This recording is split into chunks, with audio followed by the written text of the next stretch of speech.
পাবনায় স্বামী হত্যার বিচার চেয়ে সংবাদ সম্মেলন করেছে নিহত স্বপনের স্ত্রী মায়া খাতুন ও তার পরিবার। পাবনা থেকে জাহাঙ্গীর আলমের প্রতিবেদনে দেখুন বিস্তারিত। ক্যামেরায় ছিলেন সোহানুর রহমান। গতকাল বুধবার বিকেলে প্রেসক্লাব পাবনা মিলনায়তনে এ সংবাদ সম্মেলন অনুষ্ঠিত হয়।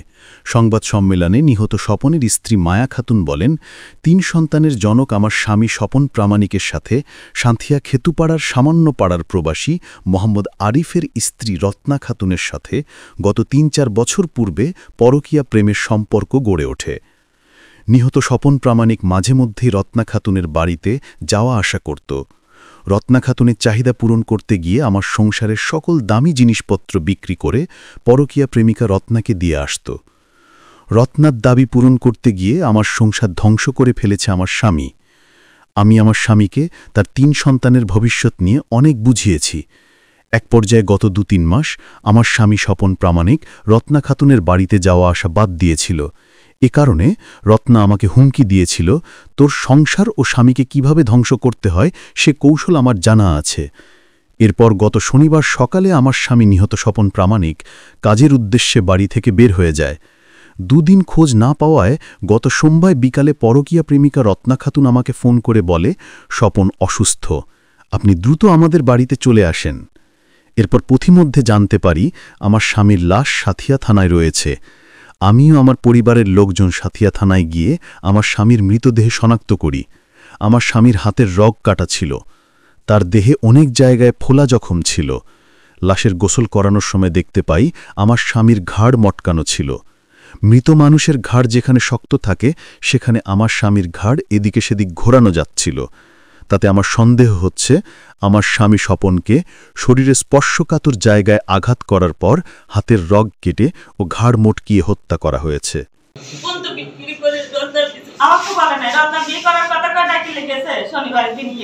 শুক্রবারে বাসা আসে বলে যে হচ্ছে রত্না আমার সাথে কথা বলছে, এখন আমার ডাক্তার আমার বিক্রি রত্নার ঘরে যে কোনো জিনিসের সব রত্না পাঠি চাই। আমার স্বামী সব কিছু শেষ করেছে, আমার স্বামী কেন মাটি দিয়ে দিয়ে। এদিকে সাঁথিয়া থানা পুলিশের ভূমিকা রহস্যজনক। আমি মামলা করতে চাইলে তারা একটি কাগজে স্বাক্ষর নিয়ে আমাকে বিদায় করে দেয়। আমি যখন মামলা করার কথা বলি তখন থানা পুলিশ আমাকে জানায় অপমৃত্যুর মামলা হয়েছে। পোস্টমর্টেম রিপোর্ট আসার পর পরবর্তী ব্যবস্থা গ্রহণ করা হবে। যেখানে একজন মানুষকে পরিকল্পিতভাবে হত্যা করা হয়েছে, পুলিশ সেখানে হত্যা মামলা না নিয়ে অপমৃত্যুর মামলা দায়ের করেছে। এতে আমি নিশ্চিত পুলিশ আসামিদেরকে রক্ষা করতে কৌশল অবলম্বন করছে। আমি আপনাদের মাধ্যমে আমার স্বামী হত্যার বিচারের জন্য প্রশাসনের কাছে জোর দাবি করছি। আমি আমার স্বামী হত্যার বিচার চাই, সেই সাথে হত্যাকারীদের বিরুদ্ধে হত্যা মামলা গ্রহণ ও তাদের গ্রেফতার করে আমার স্বামী হত্যার বিচার দাবি করছি। এসে দেখলাম এই বাসাতে এই পরকীয়ার জেরে আর কি ওই ঘরের ভিতরে উনার রক্তও পাওয়া গেছে, রক্ত সিমটমও পাওয়া গেছে, আর এই বাসাতেই মারা গেছে। আর এই ঘরে রক্ত এবং ধস্তাধস্তির সিমটম পাওয়া গেছে। বেড়ার একদিকে ভেঙে গেছে, হাতেও কাটা আছে। যে আমার ভাইটাকে মানে নির্মমভাবে হত্যা করা হয়েছে, অনেক টাকা তার কাছ থেকে হাতিয়ে নেয় আর কি। নেওয়ার পরে এখন ওই মেয়ে আর আমার ভাইকে পাত্তা দেয় না। পাত্তা না দেওয়ার পরে আমার ভাই এসে টাকা চায় তার কাছ থেকে, কিন্তু না, আমার ভাইকে টাকা দেওয়া তো দূরের কথা, আমার ভাইকে মারে আরো গুম করার চেষ্টা করছে। আরও একটি তথ্য দিয়ে রাখি, লাশ বহনকারী ভ্যান চালক আমাদেরকে জানিয়েছে আমার স্বামীর লাশ রত্না খাতুনের শয়নকক্ষে খাটের নিচে ছিল। তারা আমার স্বামীর লাশ গুম করতে হাসপাতালে নেওয়ার জন্য ভ্যানে তোলার চেষ্টা করে। এক পর্যায়ে লাশ গুম করতে না পেরে রত্না খাতুনের ঘরের পিছনে আমার স্বামীর লাশ ফেলে রাখে। পুলিশ রত্না খাতুনের ঘরের পিছন থেকে আমার স্বামী স্বপনের লাশ উদ্ধার করে থানায় নিয়ে যায়। বিকাল 4টার দিকে আমাকে যখন এরকম একটা সংবাদ আসলো, তো আমি আমার অফিসার ফোর্স নিয়ে গিয়েছিলাম। যাওয়ার পরে দেখলাম যে একটা মৃতদেহ পড়ে আছে।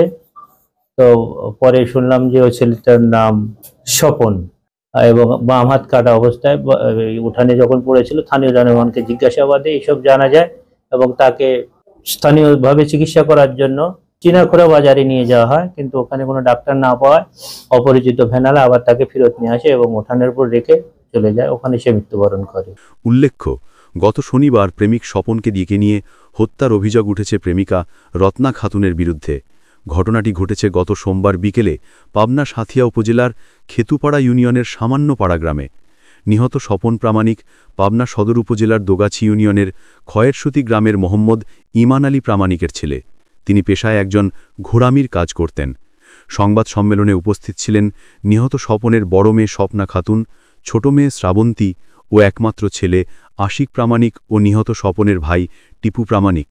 আমার আব্বুর হাতের রক কাটছে, সব হাতের রক কাটছে, ঘাড়ের রক কিচ্ছু নাই, শুধু চামড়ায় ঘাড় রয়েছে, কষ্ট দিয়ে মারছে।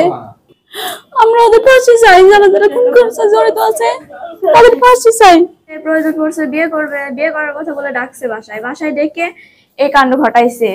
ওইদিকে সবাই বললো আমার আব্বু নাকি গ্যাস ট্যাবলেট খাইছে। গ্যাস ট্যাবলেট যদি খাইতো তাহলে খাটের নিচে কিভাবে গেল, হাতটা কিভাবে কাটলো? গ্যাস ট্যাবলেট খেলে তো মানুষ মারাই যায়, তাহলে হাত কিভাবে কাটবে? আর ঘাড়ে যে মেরুদণ্ড থাকে সেটাও তো ভেঙে ফেলছে। এসব কি একটা মনে মানুষ করতে পারে? কেউ না থাকলে রত্নার জন্য, রত্নার ফাঁসি চাই। রত্নার সঙ্গে যারা যারা আছে তাদেরও ফাঁসি চাই। বিয়ের কথা বলে ডেকে নিয়ে গেছে, নিয়ে যাওয়ার পরে ওই বাড়িতে নিয়ে যাওয়ার পরে মার্ডার করেছে।